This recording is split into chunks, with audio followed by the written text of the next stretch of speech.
Saludamos en Academia TV Noticias al doctor Luis Verde Soto, consejero del Consejo Nacional Electoral. Doctor Verde Soto, muy buenas noches. Estamos Buenas noches. apenas a 105 días de las elecciones ecuatorianas y hay una serie de cabos aún por atar. Y ha surgido uno más. Se ha aprobado el día de ayer por parte de la Corte Constitucional 5 preguntas que el Consejo Municipal de Cuenca y varios colectivos desean poner a consideración de la ciudadanía en el marco de una consulta popular que se aspira se realice también ya sea en la primera o en la segunda vuelta electoral. Quisiéramos empezar por este tema, conociendo si se ve en el CNE esta factibilidad. Buen día, Gustavo. Yo creo que no solamente debe verse esa posibilidad, sino que hay la obligación pública de asumirla. Se encuentra todavía tiempo en la elaboración de papeletas, se trata de una consulta local, consiguientemente no implica un mayor cambio tecnológico, tampoco presupuestario.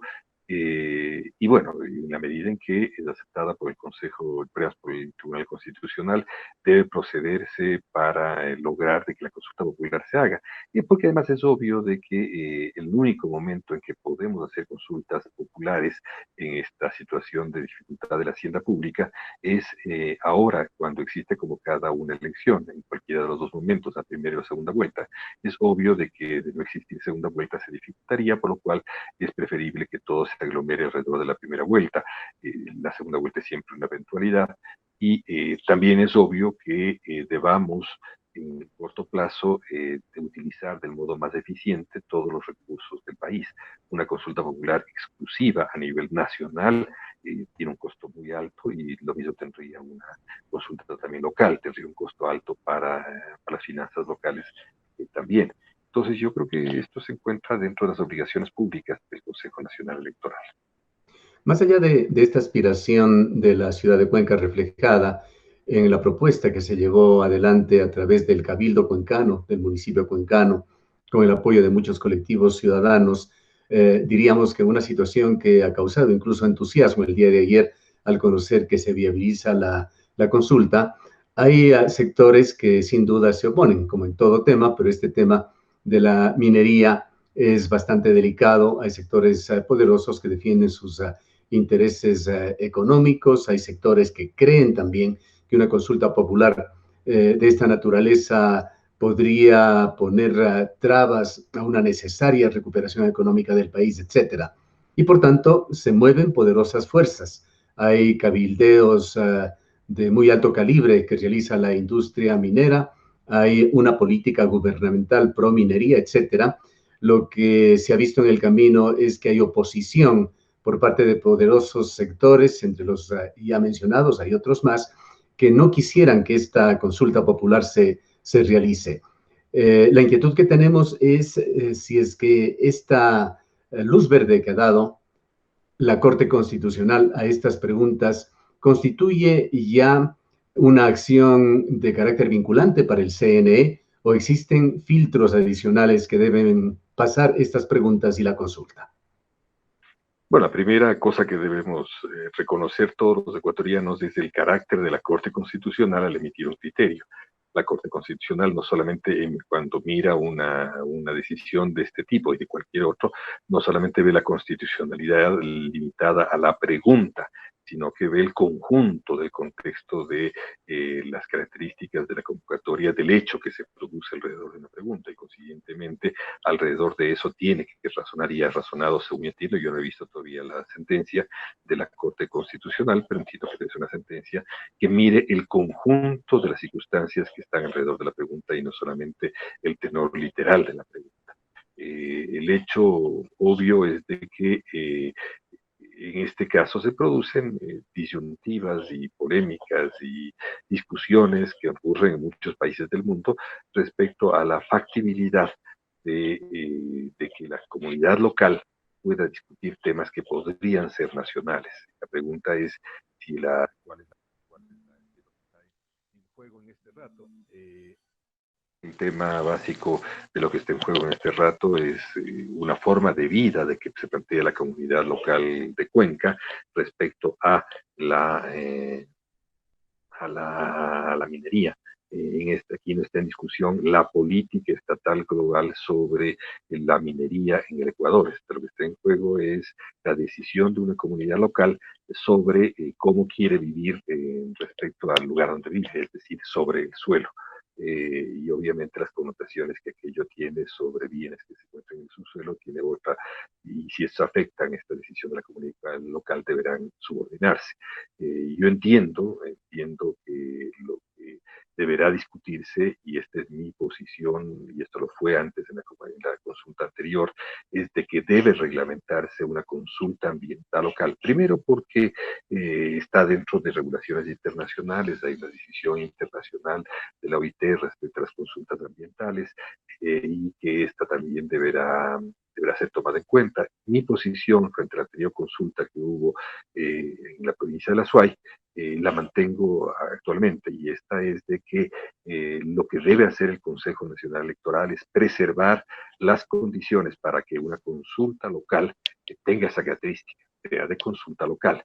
Es decir, los ciudadanos de la ciudad de Cuenca son quienes tienen que decidir sobre la forma en que quieren vivir, y la ciudad de Cuenca no debe ser el escenario de un enfrentamiento de intereses transnacionales e incluso de visiones de política pública nacional. La ciudad de Cuenca es libre, y esto es un elemento central de la descentralización, es libre de determinar cuáles son las modalidades en las que debe organizar conjuntos de recursos que tiene para su forma de organización de vida. Esta es la esencia de una consulta local.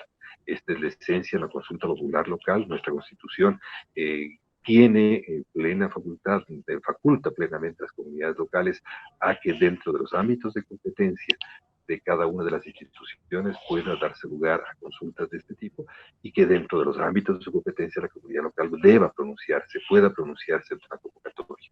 Mi criterio es de que debe haber una reglamentación muy precisa para que ningún agente externo a la comunidad local interfiera sobre esta forma, sobre este pronunciamiento, y con ello me refiero a intereses de inversionistas, a intereses de empresas, a intereses extralocales sobre esta forma que se da la comunidad, sobre cómo organizar su desarrollo urbano, cómo organizar su forma de vida, cómo organizar el uso de los recursos de superficie que tienen que darse, y a ello debe condicionarse todos los otros elementos que convergen en torno a esto, que en este momento ha sido declarado de prioridad de la municipalidad, toda vez de como la consulta es la forma más alta de apelar al mandante primario para que el mandante primario se exprese, la forma más directa de expresión de un mandante sobre cualquier otra forma delegada que puedan haber de consultas sobre política pública.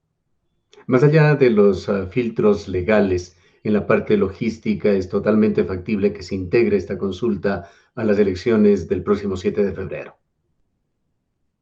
Por, su, por supuesto.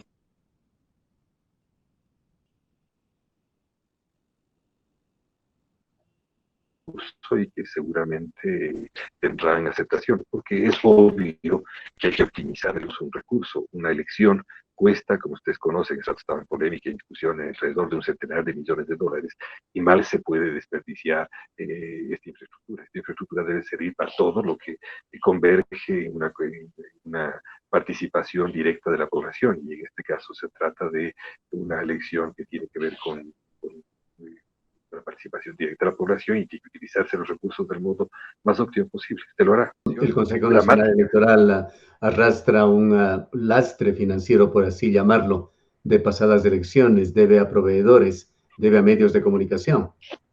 Eso es distinto. Ese es un presupuesto diferente totalmente. Ese presupuesto es diferente totalmente. El Consejo Nacional Electoral tiene 4 diferentes líneas presupuestarias. Una línea presupuestaria es la referida a los gastos de común del estudio de infraestructuras, tanto local como provincial. Que se llama el POA, tiene su propia lógica, ese no ha sido afectado, no hay cambios sobre eso, ya se produjeron las reducciones que habían que hacerse, se hicieron, y está ahí. Sobre ese presupuesto no hay ninguna afectación. El segundo presupuesto sobre el cual hubo una afectación y fue una propuesta que yo mismo hice, se refiere a los gastos de difusión electoral que se hacen en relación a un porcentaje del presupuesto. Ese presupuesto podía hacerse dentro de una gama entre el 1% y el 100%. Estos son los gastos a futuro que tienen que hacerse sobre franjas de publicidad electoral, y esto se situó en el 47% dentro de una posibilidad que iba desde el 1 al 100%. Esto supuso una disminución de aproximadamente 24 millones de dólares y se quedó en alrededor de 20 millones. Y en esto se ha comprometido al de Finanzas de que las futuras contrataciones que se hagan con los medios de comunicación no podrán hacerse bajo la forma tradicional que era gasta y luego te liquido y finalmente llegaremos a un pago o no pago, como lo que está ocurriendo en este rato. Tendrá que hacerse en el futuro con certificaciones presupuestarias.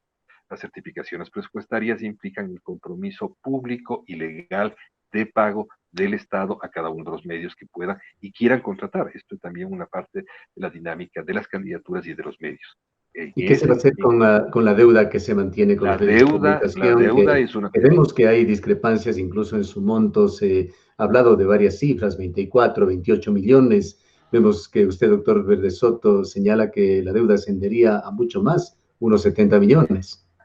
La deuda, lo que existe este rato no es verdad, es una deuda de alrededor de 20 algo millones, no tengo la cifra exacta, como usted Creo que sabe, nosotros 26, no, 28 millones por 26, ahí. 26, 28 millones. Yo no manejo esto porque obviamente esto es parte de la administración, y la administración es competencia exclusiva y responsabilidad exclusiva de la señora presidenta del Consejo Nacional Electoral. Esa es la forma como en Consejo Nacional Electoral copió enteramente la forma de administración que había en la presidencia de la República en la etapa del presidente Correa, y todo se centraliza en torno a la presidencia del Consejo Nacional Electoral, quien funciona al igual que antes con ministros coordinadores, ahí hay subsecretarios coordinadores y cosas de estas.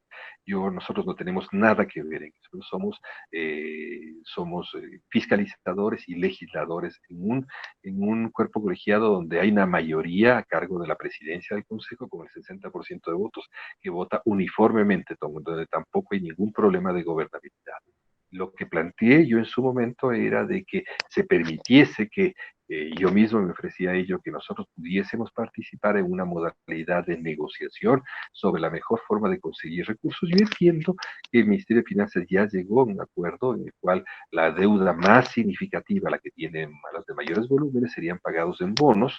Entiendo que bonos negociables, obvio, ¿verdad?, en el mercado, y que el resto sería buscado de pagar, quien no aceptara en bonos, en deudas menores, sería buscado pagar dentro de un programa de pago que obviamente tiene sus connotaciones de distinto tipo, pero hasta ahí es donde yo he llegado y conocido. No conozco nada más porque no se formó este grupo de negociación de la deuda de los medios como yo lo solicité. Fui repudiado de esa posibilidad, entonces yo hasta ahí llegué. Conozco que el Ministerio de Finanzas ha dado esta opción, que es la de tener un pago por bonos en las deudas más grandes y un programa de pagos en las deudas más chicas. Eh, Hasta ahí es donde yo puedo decir. Y luego de eso hay una cuarta línea, ¿no es cierto?, que es la línea de lo que es el gasto para la organización de las elecciones. Esto es lo que se disputa ahora. La presidencia planteó primero un presupuesto de 170 millones, luego bajó a 141, está en 114, y el Ministerio de Finanzas entiendo que está haciendo una serie de reducciones de lo que considera, y llegarán, ¿no es cierto?, a un acuerdo sobre lo más adecuado. Entiendo que hay reducciones que hay, por ejemplo, sobre bioseguridad. Lo que conocemos a través de la prensa es de que el Ministerio de Salud se haría cargo de los gastos de bioseguridad, y que obviamente yo creo que ha sido muy, muy interesante que lo haga, pero tendrá que hacerlo obviamente bajo un compromiso de responsabilidad escrita ¿Qué, jurídicamente, qué los que han papel, hecho sobre...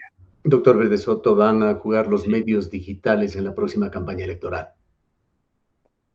decisivo, porque medios digitales se entiende toda la forma, todas las modalidades que siendo analógicas tienen una forma de comunicación con Internet, que entiendo que por ejemplo es tu caso. Tú tienes un radio que forma parte de una visión analógica, pero que ahora utiliza un componente de Internet y consiguientemente digital. Los medios digitales van a ser decisivos por dos razones básicas, ¿no es cierto? La una es por su penetración en el conjunto del territorio nacional, toda vez de que la campaña presidencial será sumamente limitada por temas de la pandemia y consiguientemente tienen que darse capacidades para que todos los medios digitales ecuatorianos tengan esta facilidad. Los medios digitales ecuatorianos son los únicos que pueden acceder al financiamiento público del gobierno, del Estado ecuatoriano, para que se cumpla el principio constitucional de igualdad y equidad en la información electoral. Este es el principio básico para los medios digitales ecuatorianos. Por ello, he propuesto un reglamento sobre comunicación digital, que es de público conocimiento, y que tiende a preservar fundamentalmente las modalidades de equidad y de igualdad previstas en la Constitución, porque tenemos que evitar, nuestra función como Consejo Nacional Electoral es doble. Tiene que evitarse los excesos y consiguientemente evitarse cualquier forma de sobresaturación de comunicación digital, porque ahora hay, de hecho, ¿no es cierto?, hay un gasto que pese a que está moderado, de un punto justo, yo creo, ahora puede haber la posibilidad de que haya una sobrecomunicación. ¿Por qué? Porque existe una comunicación digital por el lado de las redes que no puede ser regulada por la legislación ecuatoriana, por derechos humanos y por legislación internacional, pero que debemos lograr, y esto es una de las cosas que plantea ese reglamento, formas de compatibilidad que permitan que tengamos coherencia entre lo que hacen las redes y lo que hace la legislación ecuatoriana, que las redes observen la legislación ecuatoriana y consiguientemente preservemos a otro que es lo más importante, que es el derecho de la población a ser correctamente informada y tomar decisiones informadas. Yo creo que esto es lo más importante que tiene que hacer el Consejo Nacional Electoral en los siguientes días, en que tenemos un periodo de lo que se llama pre-campaña extremadamente largo. Para finalizar, doctor Verde Soto, ¿es posible al momento prever cuántas opciones a la presidencia de la República van a haber?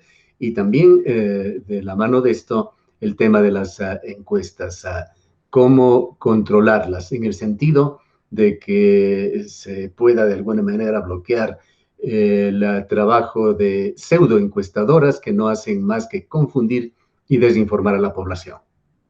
Bueno, existe ya un reglamento, este momento en curso, que tiene que ver con la campaña electoral. Como tú sabes, la campaña electoral de ahora es una campaña sumamente pequeña, es una campaña de 36 días, si no me equivoco, pero que tiene a la vez una deformidad muy grande, que tiene una pre-campaña extensísima, que es de 110 días. Ese reglamento está allí, en el mismo día 20 existe un encuentro con las compañías encuestadoras para hablar sobre este tema del reglamento, y lo básico es de que se entienda que solamente aquellas encuestadoras que, dada su probidad técnica, dada sus antecedentes y que dada la presentación de sus capacidades técnicas y de que sus diseños cubran mínimos, sobre todo una banda de error y una banda de confiabilidad, puedan hacer quienes hagan encuestas durante el periodo de la campaña. En la pre-campaña son otros los mecanismos que tendrán que articularse para poder lograr que no haya este manejo especulativo de cifras, que son cifras ciertamente nocivas. Y en cuanto al número de candidatos, ayer se retiró ya Fabricio Correa. Sí, el número de candidatos solamente podremos pronunciarnos en el momento en el que tengamos la calificación de las candidaturas. Y para calificación de candidaturas existe todavía un periodo, llega hasta el 7 de octubre, si no me acuerdo mal, y luego de eso, la última candidatura que se inscriba tendrá hasta 3 días después para que nos pronunciemos. Iremos pronunciándonos a lo largo de estos días, siempre con cifras relativas hasta ese día. Entonces, supongo que hasta el 10 de octubre no tendremos una cifra clara de candidatos a presidenciales. Y lo propio también respecto a candidatos a diputados o a asambleístas nacionales y asambleístas provinciales. Fueron declaraciones del doctor Luis Verde Soto, consejero del Consejo Nacional Electoral. Nos vamos a una breve pausa.